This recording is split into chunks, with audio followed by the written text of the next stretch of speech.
E aí, tá preparado pro Brasileirão 2018? Não perca nenhum lance do seu time favorito. Somente com o OneFootball você fica por dentro de tudo que está rolando no mundo do futebol. Todos os jogos, estatísticas, escalações, tudo em um único aplicativo para iOS e Android. Acompanhe o Brasileirão com o OneFootball. Baixe agora, é grátis. Palestra. Aliás, Alex Miller, por lá. Beijão pra você.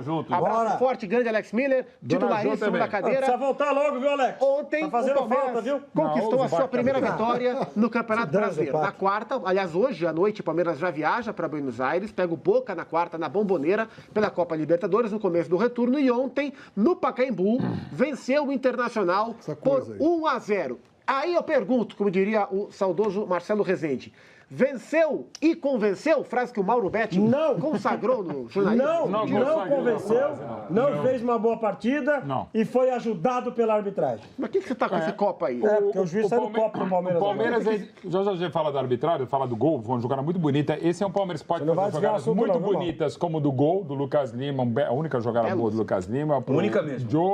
Diogo pro Dudu 1-0. Já falamos também da celebração já. Aí o Inter criou 10 chances, o Palmeiras criou 8.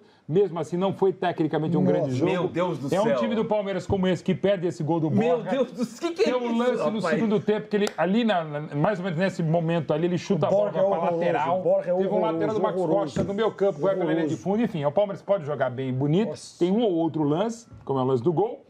E também jogadas muito feias. Contra o Inter, eu pensei que o Palmeiras evoluiu. Que tivesse anulado o gol. Eu também. Já vou falar da celebração. Só para falar rapidinho do Inter. O Inter estava sem D'Alessandro, o Inter estava com 29 dias terríveis de perder o Gauchão, como perdeu dolorosamente pro Grêmio, como perdeu também a Copa do Brasil quinta-feira pro Vitória. Olha lá, esse chute horroroso do Borja. Mas o Inter mostrou algumas coisas interessantes, jogou direitinho, deve fazer muito mais. O Inter mostrou mais do que imaginava. E o Palmeiras, de novo, menos do que imaginava. E aí, o Lucas Lima até teve um brilhareco, mas era um cara que não começaria. E o Dudu a gente vai falar já. O Lucas Lima mudou o cabelo. Mudou o cabelo. Mas só para dizer, ainda o Dudu é um jogador muito importante para o Palmeiras. Sobre o Lucas Lima, vou repetir o que eu disse aqui ano passado, quando ele estava no Santos. Então não é porque está jogando no Palmeiras, não. Lucas Lima é carteiro. É o quê? Deve trabalhar no correio. Tipo o Jairinho, de pegar mandato? Ele não dá um passe a meia e a longa distância. Ele tem que carregar a bola e tocar do lado. Mas o e do gol foi uma má fase. E outra coisa. O Palmeiras, que é o oásis do... Não, de novo. Essa é uma fama. Você vai voltar com isso aí? Eu perguntei pra você, Ricardo. Essa é uma fama de macho. Perguntei pra você durante o Paulista se o Palmeiras, essa diferença toda, você disse que é. Nos pontos corridos foi. Quando eu vejo o Palmeiras com os jogadores melhores do futebol brasileiro suar da maneira que foi sofrer para ganhar do Internacional, que está voltando da Série B, eu vejo que o time não está tão bem assim. O palmeirense que chegou no jogo, assim, desavisado, e esperava, por exemplo, ver o Moisés como titular, não é aquele palmeirense que acompanhou o Mazamento aqui de sexta-feira, porque em primeiríssima mão, Ricardo Martins e Alexandre Pretzel, ao mesmo tempo, bateram a informação que o Lucas Lima havia treinado na parte fechada entre os titulares e que jogaria. Então, você que acompanhou mais 90 de sexta-feira, você já sabia que o Lucas Lima jogaria. E como disse o Mauro, no seu único lance de destaque, ele deu um lançamento fantástico, o Diogo Barbosa cruzou para o gol do Dudu. Gol da vitória, Palmeiras volta a vencer depois de uma pequena sequência aí desconfortável entre Paulistão, Copa Libertadores e o começo do Campeonato Brasileiro. E a gente está curioso para saber do técnico Roger Machado se havia um incômodo em relação a essa sequência e se ele gostou do que ele viu ontem no Pacaembu na vitória do Verdão. E aí, professor? Eu não posso me mover pelo que acontece do lado de fora. É muito fácil, né, se analisar assim. Eram 3 jogos sem vitória, agora viraram 3 sem derrota. Eu me recordo de uma ocasião, um time que tinha 5 empates e era o fim do mundo. Ganhou o 6º, estava 6 jogos de invencibilidade. Eu não posso analisar o futebol dessa forma. Né? Hoje o que eu tenho que analisar, como eu disse, foi um jogo regular para bom.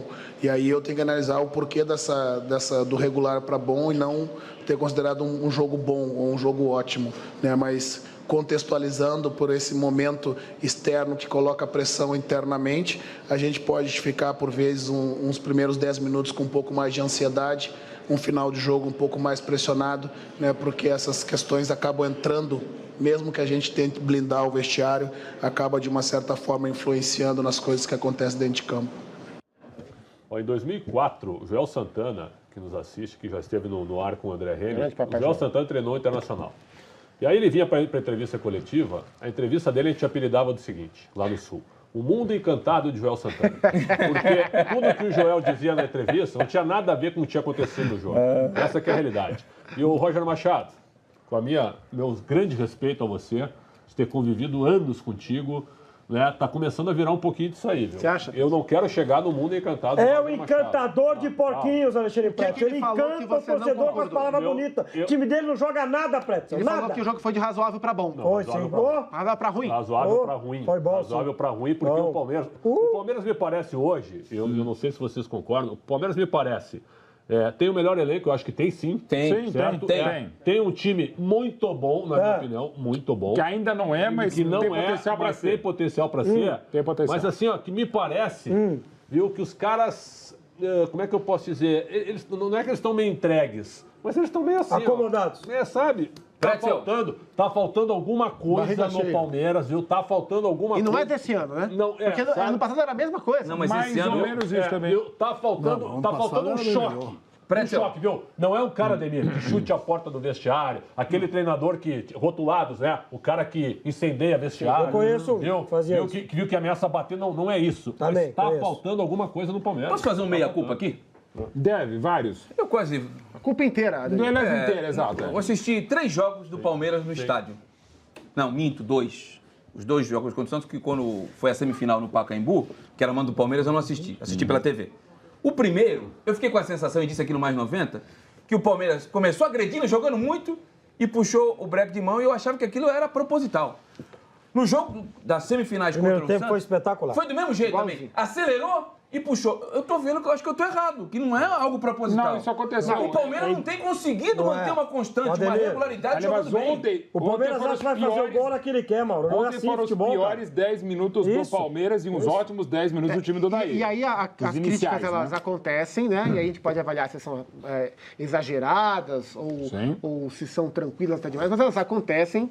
O Palmeiras não vem jogando bem, embora tenha vencido a equipe do Inter ontem. Posso profetizar aqui? Já, Ademir, porque o gol do Palmeiras, esse é um assunto que eu estou bem curioso para saber a opinião de todos vocês, em especial do professor Emerson Leão, que durante a sua vida inteira conviveu com jogadores nos mais diversos momentos que um jogador de destaque pode ter. O Dudu recebe um cruzamento excelente, aliás, a primeira assistência do Diogo Barbosa, espero que ele possa contribuir ainda mais com o Palmeiras, um belo cruzamento. De cabeça meteu o gol da vitória, caixa no gol do Danilo Fernandes.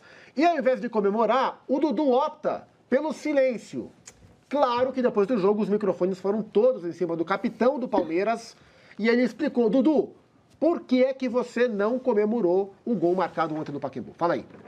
Eu sou um cara que eu sou muito emotivo, cara. Eu sempre procuro sempre dar o meu melhor.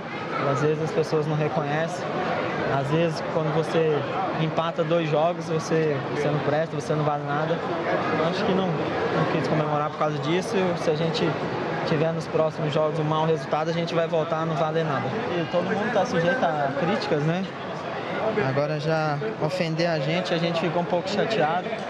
E mais chateado ainda porque alguns torcedores do meu time, né? O time que eu sempre procurei entrar dentro de campo, sempre defender essa camisa com bastante vontade, mas é assim mesmo. E, hoje futebol é muito de manhã você é bom, você presta, e à noite quando você perde você não presta, você não vale nada. É assim, a gente vai seguindo, a gente dá o jeito da gente dar felicidade pro torcedor como a gente fez hoje, vencendo, que eles não vão falar isso mais. Incoerente. Quem paga o salário é a instituição Palmeiras. Se o time vinha de derrotas e você larga na frente numa partida, a tendência é de que, com aquele resultado, pelo menos parcial, você vai ganhar. Você tem que se explodir, ir lá comemorar com o torcedor que pagou o ingresso. Então, você vai me desculpar. Cada um tem uma reação. Mas isso não é atitude de um capitão da grandeza do Palmeiras. Queria te ouvir. Falei demais, professor, não? Não, falou de menos. Eu vou discordar, mas deixa o Léo falar. Despreparo total do Dudu em relação à entrevista.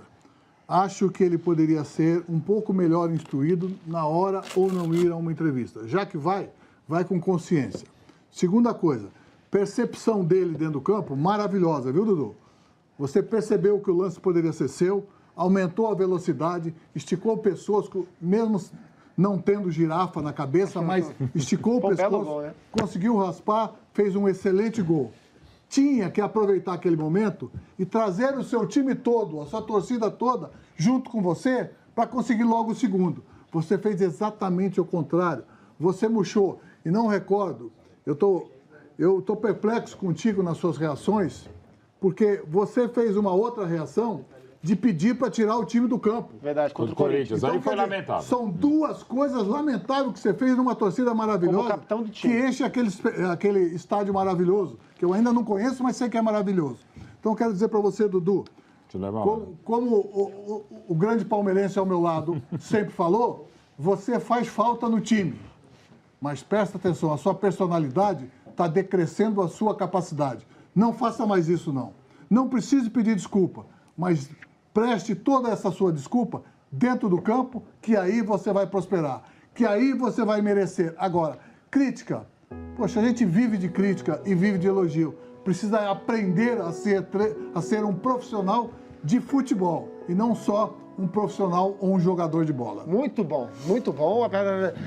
Os caras são debochados. De um ídolo da história. Não, pois é. O Dudu tem a obrigação. Pode falar, né? O Dudu pode concordar ou discordar do Leão, mas ele tem a obrigação de parar para ouvir o que um cara como o Leão está falando numa situação como essa. Acredito que sim. Fala aí, Mauro. Qual a discordância, Mauro, que você falou que é discordar do que eu falei? Não, eu discordo mais, e discordo também um pouco do Leão. Eu acho que o jogador pode se manifestar, não só o jogador, todo mundo pode se manifestar do jeito que quiser, desde que aceite a bronca. E desde que aceite a crítica, como o Leão falou também. É isso. Foi deplorável o que o Dudu fez em relação àquilo em Itaquera, ao querer tirar o time de campo. Isso foi deplorável. Eu defendi até uma conversa muito franca e muito leal, até para tirar a tarja de capitão. Nós falamos isso. E falamos exatamente tal. Mas desde então, ele tem feito bons jogos, alguns ruins. Ele foi o melhor em campo na final, perdeu o pênalti, mas foi o melhor em campo. Ontem, de novo, ele foi o melhor em campo. E, assim, é um cara que, historicamente, é o melhor em campo nos jogos difíceis. Verdade. E só que tem uma coisa, eu acho, não vejo problema algum do cara, às vezes, eu não gosto desse sinal. E, normalmente, é um sinal, eu prefiro não comemorar do que o cala a boca, assim, né? o cala a boca, eu acho isso meio desrespeitoso. Esse, eu acho que até depois ele se manifestando, legal, já vi outros grandes jogadores. Podia trazer a torcida pro lado dele, mano? Poderia também, mas eu não recrimino. Eu não teria feito, mas é diferente. Eu não teria feito, ponto. Mas Recrimino? aceita? Não, aceito uma manifestação normal. O jogador, para mim, tem sido muito cobrado mais do que deveria. Ele pode jogar muito mais, mas teve 2 lances. Um a 3 minutos que ele acompanhou o Gabriel Dias, que jogou do lateral direito, foi até o fundo, deu uma voadora e pegou a bola. Aos 12 minutos do segundo tempo, o Palmeiras marcando mal, como marcou mal, e foi a pior partida do Felipe Melo na temporada, ele foi roubar a bola. Então, uma coisa do Dudu, ele pode jogar mal e jogou mais do que normalmente joga, mas é um cara que quer sempre jogar. E aí vale para outros companheiros dele. Ele mesmo jogando mal, ele quer jogar. Isso eu sei que é um dever, é obrigação. Mas, infelizmente, Leão, no que a gente tem visto no futebol e no próprio Palmeiras... Vou fazer a pergunta aqui para o Pretzel e para o Ricardinho. Os dois vão debater o assunto da maneira que eles acharem mais interessante. E eu vou trazer aqui uma expressão super popular que a gente vê todo instante e as redes sociais trazem isso a toda hora. Então não é deboche, não é desrespeito, é uma expressão. O Dudu reclamar das críticas é mimimi? É choro? Ou não? Ou é ele chora pra caramba também, que é o que eu não gosto também. Não, eu acho o seguinte... Às vezes com razão. Quem não quer trabalhar com futebol, tanto aqui, ó, presidente, vice-presidente, gerente de futebol, treinador e jogador. E jornalista também. E jornalista também. Essas 6 proposições aqui, quem não quer trabalhar com futebol e que não aceita a crítica, está no lugar errado. Né? Exatamente. Se não aguenta pressão e não aguenta debate, crítica, observação e interação... Tudo bem, há limites para isso. Eu não preciso chegar e dizer assim, Dudu, tu não presta, não é? Mas você acha que extrapolaram com o Dudu? Não, mas extrapolar, eu acho que não extrapolaram. Não, teve também. Tu tem que responder também, o cara que é profissional. Eles não têm culpa que eles ganham fortunas. Isso é mérito deles, é mérito da categoria. Mérito. Mas muita gente gosta de associar, associar que o cara, porque ganha isso também, ele tem que ser nota 10 todos os dias. Claro que não. Também não é assim. Então, mas é um país tão injusto socialmente como nós. Nem 8, nem 80. Posso acrescentar só uma informação pro tema? Nem 8, nem 80. Só que eu acho o seguinte, administra isso, cara. Tu não é nenhuma criança, administra. Sabe que tudo isso aconteceu? Até pro Ricardo comentar. Ele andou no final de semana debatendo com torcedores através de uma rede social, no sábado. Sim, também. E aí isso aí trouxe pra dentro do campo. Faixa de capitão, o que é isso aí? Então vamos lá. Tá tirando pressão? Primeiro que eu respeito demais o meu professor Mauro Betti, né? Eu adoro o Mauro Betti, mas não sou obrigado a concordar com ele. Claro que não. O Dudu, ele tem aparecido muito mais pelo que ele faz fora de campo, pelo que ele faz dentro de campo. Muito mais pelas polêmicas que ele vem causando do que a bola que ele vem jogando. Isso aqui, ó, jamais tinha que estar no braço do Dudu. Jamais não. Depois do que ele fez em Itaquera, nunca mais ele poderia ter vestido ou colocado, já teria tirado a tarja de capitão. Tem cara lá que está muito mais preparado do que ele. Outra coisa, Dudu, se você não gosta de críticas, você tem razão, cara, vai jogar na China, vai jogar nos Emirados Árabes, vai jogar no Japão, porque aqui você vai ser cobrado por aquilo que você pode jogar e não tem jogado. Ô, Dudu, já tá enchendo o saco. Ultimamente, é só mimimi e pouca bola. Bota na tela aí a participação de quem tá em casa. Continue, aliás, você continua participando com a gente, mande pra cá a sua mensagem. No Twitter, #mais90, faça como o Thiago Palestra Soquinho. Grande Thiago Palestra Soquinho, obrigado pela participação. O Felipe Melo está merecendo banco, porque o Dudu foi muito criticado, porque teve aí uma queda de rendimento. O Lucas Lima, por exemplo, chegou a ser cogitado a sua saída do time. E o Felipe Melo, contra o Botafogo, ele fez um jogo bem ruim. E ontem ele fez novamente um jogo ruim. Pior do que do Caiu de rendimento o Felipe Melo? Eu assisti, até fisicamente. Aliás, obrigado ao Thiago, ele é torcedor do Palmeiras, ele reside na Baixada Santista. E, Thiago, eu acho que ainda não é o momento de tirar o Felipe Melo. Mas se ele mantiver essa constante de jogar mal, porque eu assisti o jogo contra o Botafogo, ele foi mal. Assisti o VT do jogo do Palmeiras ontem, não dá pra assistir 2 jogos ao mesmo tempo.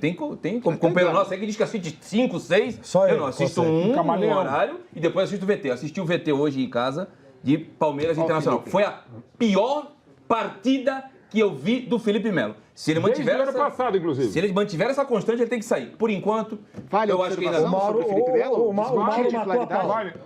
A impressão que dá é que o Felipe Melo tá mal fisicamente. Essa é a impressão que eu tenho. O bagageiro dele tá grande, hein? Tá parecendo uma porque pra mim, formiga saúva. Até as finais, ele pra mim foi o melhor jogador com a bola no Campeonato Paulista. Concordo. Só, em cima do que o Ricardo tá dizendo, a batata do Omar Feitosa, preparador físico, ela tá no forno a 250. Sim.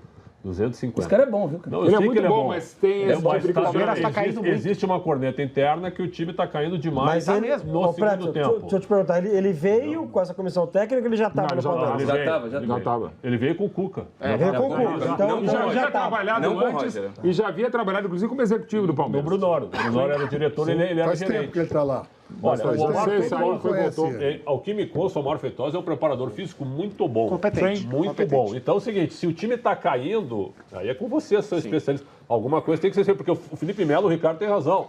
Ele não. Ele perdeu a intensidade. Ele perdeu a intensidade, ele perdeu a mordida na bola. Aquele Palmeiras do primeiro tempo contra o São Paulo na fase de grupos no Allianz Parque foi um time de uma intensidade e qualidade que não se viu mais. Então, é estranho, Mauro. É estranho. Vamos dar aqui. Não, você é engraçado. Quando é o Guto Zupac? Quando é o Corinthians? Não, vai falar quando é o Corinthians que tem um a mais, que joga com 12, vocês ficam o programa inteiro falando da arbitragem. Só porque foi o Palmeiras, vocês não vão falar? Vai passar batido? A gente tem os lances polêmicos. O Internacional foi operado demais da arbitragem em 2 lances, né? O pênalti do Lucas Lima, o suposto pênalti, né? Não marcado, do Lucas Lima em cima do Nico Lopes, tá aí. 44. No primeiro tempo ainda. E no segundo tempo, o impedimento do Leandro Damião. No segundo tempo, o lance do segundo tempo é um lance que a gente tem que contextualizar. Isso. Eu achei que esse lance foi pênalti. Vocês acharam o quê? Pênalti. Eu na cabine... Bom, vamos ver o segundo gol. No segundo gol, nesse lance é o seguque, a gente dá pra chamar de gol anulado... Lance de gol anulado. Ou dá pra chamar de impedimento, porque a impressão que me dá é que o Jailson para. Não é que ele para, mas ele não foi na bola. Ele ia tomar o maior frango com a camisa da história, com a camisa do Palmeiras. Não, ele vai na bola. Não. Ele ia frangar. Só um segundo, depois eu falo do à vontade mesmo. O seguinte, você lembra que 1 mês atrás, todo mundo, principalmente o Mauro, queria o Felipe na seleção? Sim. Não, o Felipe na seleção. Não, foi aqui. Não, jamais. À minha esquerda. Foi ali. De uma hora para outra acabou. É momento, professor. Sobre o lance, achei que foi pênalti e achei que não deixou de pegar a bola só porque tinha apitado. Não, ele ia frangar porque mesmo. Errou. Ele ia frangar. Ainda bem Ainda bem que anulou. Porque seria feio. Ainda bem pro Palmeirense. Agora o nosso amigo goleiro. A gente meteu o pau aqui no jogo do Corinthians, que era impedimento fácil de marcar. Aquele era fácil. Esse também, mal. O Bandeirinha... Ele estava muito bem posicionado. Então ele não podia errar. Desculpa. Ele errou, evidentemente que errou. Mas foi difícil. É um lance mais difícil do que aquele... Não, é mais tem fácil. A linha da área ali, tem tudo para ajudar ele, gente. Aquele lance era mais fácil, nem a Avejaneda. Esse era mais... É o pé na esquerda do Diogo Barbosa, que está dando condição para o Leandro Damião. É aquele momento que o cara passa e vai. Mas dava para acertar. Ele errou feio. Quanto ao pênalti, na cabine, eu achei que não foi nada. Vendo pela televisão, dá para marcar e dá para discutir a não marcação também. Não é nada tão claro. É igual o pênalti da precisão, Mauro. Esse foi muito mais pênalti que o da final. Para mim, os dois são pênalti. Já falei isso. O presidente Galhote. Calma. Dessa vez. Nenhum dos dois foi pênalti, mas esse, para mim, mais marcável do que o Até porque o pênalti da final, o Ralf toca a bola. Sim.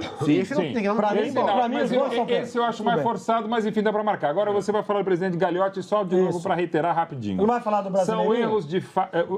Já falei várias vezes, vou reiterar. Foi lamentável, infeliz a declaração do presidente Maurício Galhote ao falar que era paulistinha e tal. Eu acho bastante louvável a luta do Palmeiras contra a Federação Paulista e não contra o Corinthians por um muito provável erro de direito, que já aconteceu milhões de vezes, mas pela primeira vez parece haver provas que provavelmente houve interferência indevida externa. Agora, esses lances que a gente está analisando ontem e outros textos que a gente vai, infelizmente, continuar analisando, são erros de fato, que são completamente diferentes. O torcedor pode entrar nessa zoeira. Isso é muito legal, faz parte, como vai falar sempre do esquema Parmalat. O que nós da imprensa não podemos, cair na mesma coisa e deixar muito claro o que é um erro de direito e o erro de fato. Mas o presidente não falou ontem depois do jogo. Não teve discurso. Depois do jogo não teve discurso. Não teve nada. Só para saber. Esse que é um erro que a gente não pode só para saber. Obrigado. Que seria interessante se o... Eu entendo que são casos diferentes. E o Maurício devia ter falado. Se ele viesse a público e falasse, olha, ganhamos com um erro de arbitragem. Isso. Até por essa cruzada que nós estamos enfrentando, nós estamos porque o Palmeiras não queria ganhar VAR. assim. Perfeito. O Palmeiras falou, votamos pelo VAR, exatamente, diferentemente do Internacional, diferentemente de outras equipes. Não, o Inter votou a favor. O Inter votou a favor. O Grêmio votou contra. É verdade. Fala, Xandão, que na sequência tem jogador do Palmeiras. Nós estaríamos aplaudindo aqui o Galhote agora. Seria a postura correta de um cara... Mas vocês... Desculpa aqui, ó. Vocês... Deixa o preço falar, cara. Ou vocês são otários ou eu sou o Bocazão sozinho. Não, você é o Bocazão. Porque vocês estão achando... Vocês estão achando que depois de uma vitória, o presidente vai vir e vai falar assim, mas não vai fazer nunca, porra. Ninguém faz. Mas é que tá falando palavrão. Só não falei, não. Não falei palavrão. O cara só fala... Você também falou. O cara só fala quando é prejudicado. Deveria ter falado. Só fala quando é prejudicado. Fala aí, Xandão. Xandão vai falar agora. Eu quero dizer que pra mim foi pênalti no Nico Lopes e o gol do Leandro Damião foi parado antes dele chutar. Essa é o lance de gol. É só pegar a imagem, viu? Tem um jogador aqui do lado dele que já levanta o braço e já faz assim. Mas é um lance. Mas é um erro. Já tinha parado. Quando você não tem possibilidade de salvar, você usa um recurso. Você levanta a bola. Isso é recurso. O Inter reclamou muito com o seu técnico, o Daír Helman, do gol do Leandro Damião. Mas eu acho que, viu, é desculpa pra boi dormir. O time do Internacional, vocês têm que botar, a cabecinha no lugar, tem que se fechar. Vocês acham que vocês têm um time nota 8. O time do Inter é nota 5, 5,5, certo? E lutando mais na parte de baixo que na parte de cima. A gente estava discutindo aqui se o presidente do Palmeiras deveria ter vindo a público, aproveitar que ele está à frente dessa luta aí contra a questão de arbitragem e se posicionar quando o time é beneficiado, como foi ontem. O presidente não apareceu, mas a gente viu alguns jogadores do Palmeiras com um discurso mais ou menos nessa toada. Ele te destaca o Diogo Barbosa, o assistente, primeira assistência da temporada para o Diogo Barbosa pela equipe do Palmeiras, e ele aproveitou o erro de ontem, agora a favor dele, a favor do Palmeiras, para reiterar que é importante que se defina logo a questão do árbitro de vídeo aí, né, Diogo? Eu sou a favor porque,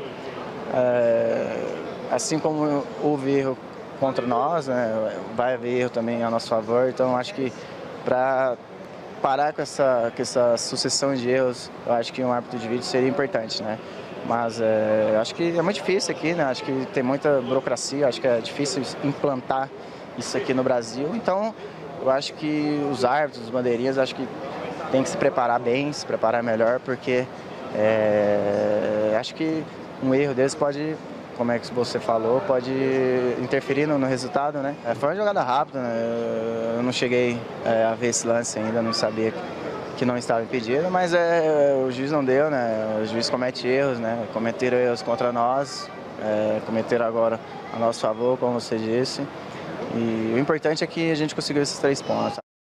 Mandou muito bem o Diogo Barbosa. Bem mesmo, viu, Mauro? E, né, o Quintino, cada vez mais os atletas falarem numa boa. O próprio Roger, ontem na declaração, perguntado sobre os lances, ele falou, cara, eu não falei nada, e não falou nada mesmo na final do Paulista, e não vou falar nada hoje. Até porque não deixaram, né? Também bem lembrar. Mas porque alguns treinadores, não era o caso do Leão, porque o Leão sempre reclamava da arbitragem, com ou sem razão. Mas alguns treinadores eu adoro também. Olha, eu normalmente não falo da arbitragem, mas hoje, e fica 7 horas e meia falando. Quando começa com essa frase, eu geralmente não falo de arbitragem. A minha única questão... Fui tocado, quero discordar. A palavra é sua, Léo. Quero discordar dele, convivo muito com ele. Verdade. Mas não vou ficar passando a mãozinha nele, não. Errou também, meu filho. Vou falar aqui. Assume o erro quando acontece. O Galeano, infelizmente... O Gagliotti, infelizmente, não assumiu por quê? Porque ele está envolvido com tanta coisa que não está sobrando nem tempo. Mas devia ter falado. Não, mas estou dizendo. Mas ele tem um assistente também que poderia ter falado. Podia falar. Então, poderia ter falado. Agora, o que aconteceu ontem, o que aconteceu no passado, vai continuar acontecendo com ou sem vídeo. Vai depender muito da capacidade dos árbitros, que são cada vez menor a capacidade deles e pouco treinado. Portanto, eu acho que nós temos que subir na técnica que os nossos árbitros estão decepcionando. Quem quer o árbitro? 2 coisas. É Marcelo, né? Marcelo apareceu. Marcelo Henrique. Duas Bandeirinha é um nome interessante. Tipo, Maria Cirlei, alguma coisa. 2 coisas. Primeiro, eu não sei ainda se vai valer ou não o árbitro de vídeo para esse tipo de lance de impedimento. Cada um fala uma coisa, a gente não sabe. Se vai valer, se não vai valer, continua o lance, depois para, ninguém sabe. E o árbitro de vídeo no pênalti é interpretativo. O cara pode olhar, achar que não tem pênalti. Agora, o Mauro Betti fala muita groselha. Muito obrigado. Muita groselha. Mas o Mauro Betti falou uma das coisas mais verdadeiras da história do futebol. Qual? Pode focar em Emerson Leão. O professor Emerson Leão reclamava do juiz. Antes, durante, depois, até tomando banho. Como era chato com o juiz, o Emerson Leão. Chato! Eu nunca tive num tribunal para reclamar de juiz. Eu reclamava dos árbitros. É a mesma coisa, professor. Então, mesma árbitro, juiz, só reclamava de tudo. Então é o seguinte... Como faz um jogador de futebol. Professor Emerson Leão reclamava do árbitro. Antes, durante, depois, no tribunal e fora do tribunal. Esse cidadão era chato pra caramba. Por isso que você fala que me ama. Te amo mesmo. Já que falamos do Leão, e o Leão até pouco tempo era treinador, e tá faltando, parece que treinador no mercado. Treinador. Tá. Tá faltando treinador no mercado? As substituições do Roger e de outros treinadores, inclusive do time que eu torço, são óbvias, ululantes e previsíveis. Óbvias, ululantes e a mesmice. Isso é. Até quando vai isso? Mas também quando alguém tenta fazer algo diferente, vira professor Pardal também. Ele tem um voz da imprensa também, né? É isso. Ele tem já parou de jogar bola. Agora, se alguém muda um pouquinho e eventualmente não dá certo, o professor Pardal. Fernando Diniz, detonado pela maioria aqui. Defendido só por mim. Para. Rapidinho. Você quer ser o pai da criança. Vamos falar de Grêmio Atlético Paranaense. A diferença é de 0-0. Foi um 0-0 que poderia ser 8-8. Foi um jogo. O melhor jogo do brasileiro que eu assisti até agora. Seu Alexandre Preto jogar o chão. O Atlético não foi uma bola no gol. Você tem agora a chance de se retratar. Quem que defende Fernando Diniz? Aqui? Não, só você? Só o Márcio Pinto. Não, lógico que não. Para, cansa de defender ele aqui, ó. Vamos mudar de assunto aqui, porque a gente cobrou que aparecesse algum dirigente do Palmeiras para falar sobre a arbitragem. E quem apareceu foi o Alexandre Matos, mas ele abordou outro assunto. Ele abordou a questão do Bruno Henrique, o volante do Palmeiras, que está suspenso por 1 ano pela Federação Italiana de Futebol para jogar na Itália por uso de passaporte falso, passaporte adulterado, passaporte europeu italiano que o Bruno Henrique conseguiu para atuar pela equipe do Palermo, quando ele foi do Corinthians para o Palermo. E aí há a preocupação de, será que isso pode afetar o Bruno Henrique aqui, pode respingar juridicamente aqui? O Alexandre Matos esclareceu a situação e a gente quer saber se é um caso que você pode trabalhar em cima disso, e se não você, quem é que pode, Alexandre? Jurídico, não tem nada para falar sobre isso. Só também jurídico, que me falaram que não tem nada com o Palmeiras, a não ser que for para FIA, mas tem recurso, muito recurso, tem um monte de coisa. Isso aí ainda tem muito andamento, tem nenhuma preocupação nesse momento aqui dentro. Porque é Palmeiras, né? Cresce tudo daqui, principalmente quando tem polêmica, alguma coisa, cresce tudo. Me falaram, não sei, o advogado falou, teve mais de 300 casos de erro julgado lá. A maioria tomou 1 ano. No primeiro recurso, todo mundo ficou livre. Vamos aguardar. Não tem nada diferente, isso é jurídico. Só acrescentando, ó, já que falaram do Bruno Henrique, sobre o atacante Sacha, que foi contratado pelo Santos na troca com o Zeca. O mesmo escritório que realizou o passaporte europeu do Bruno Henrique, fez do Sacha. O do Bruno Henrique, a federação já o puniu. O do Sacha, por enquanto, é só suspeita, não tem absolutamente nada. O jogador está tranquilo. E o Bruno Henrique pode jogar no Brasil, por enquanto. Por enquanto, exatamente que não tem nenhum tipo de risco. Por falar em questão jurídica, hoje os advogados do Gustavo Scarpa divulgaram uma nota oficial, né? As notas aí, sim, insinuando que o Fluminense está forçando uma situação envolvendo um terceiro. Que é o Palmeiras. Claro. O que seria o terceiro? É o Palmeiras. E qual é a forçação de barra? Agora eu vou trazer a informação. O Fluminense quer chegar a um acordo com o Palmeiras pedindo, podem cravar aí, 10 milhões de reais, mais a dívida do Fluminense com o Scarpa, que são mais 9.200, então são 19.200, e 2 jogadores pelo menos. Zagueiro Luan e o meia Johan. Surreal. Tá bom. Os 2 jogadores foram pouquíssimos utilizados. Posso? Surreal. A gente tá acabando o Palmeiras? Sim. Eu queria fazer uma pergunta pro Maurinho Betti. Lá vem. Maurão? Tá, eu respondo com isso aqui. Maurão, eu hoje passando lá na redação, passei na mesa da nossa Bruna, produtora, eu achei essa bandeira aqui. O senhor pode me explicar? A bandeira da Sociedade Esportiva Palmeiras. O que é essa estrelinha aqui? O senhor pode, por favor, me explicar? Ano passado foi o Conselho Deliberativo do Palmeiras que adotou em homenagem à conquista da Copa Rio de 51. Não é um fato. A Copa Rio de 51 é campeão. Se você não sabe, estuda. Chega, Ricardo, não vou entrar nesse debate, não. Eu gostei da tua resposta. Copa Rio de 51. É isso aí. Esse é o debate que a gente não vai entrar agora. Guarda essa bandeira. Bianco Rosso Verde, a origem da Palestra Itália.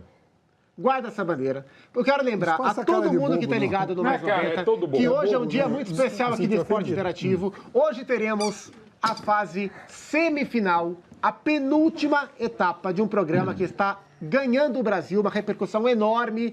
A narradora Leis, hoje, às 21 horas, aqui direto de São Paulo mesmo, teremos a semifinal... Invasão aí! Invasão aí! Você tá pensando que...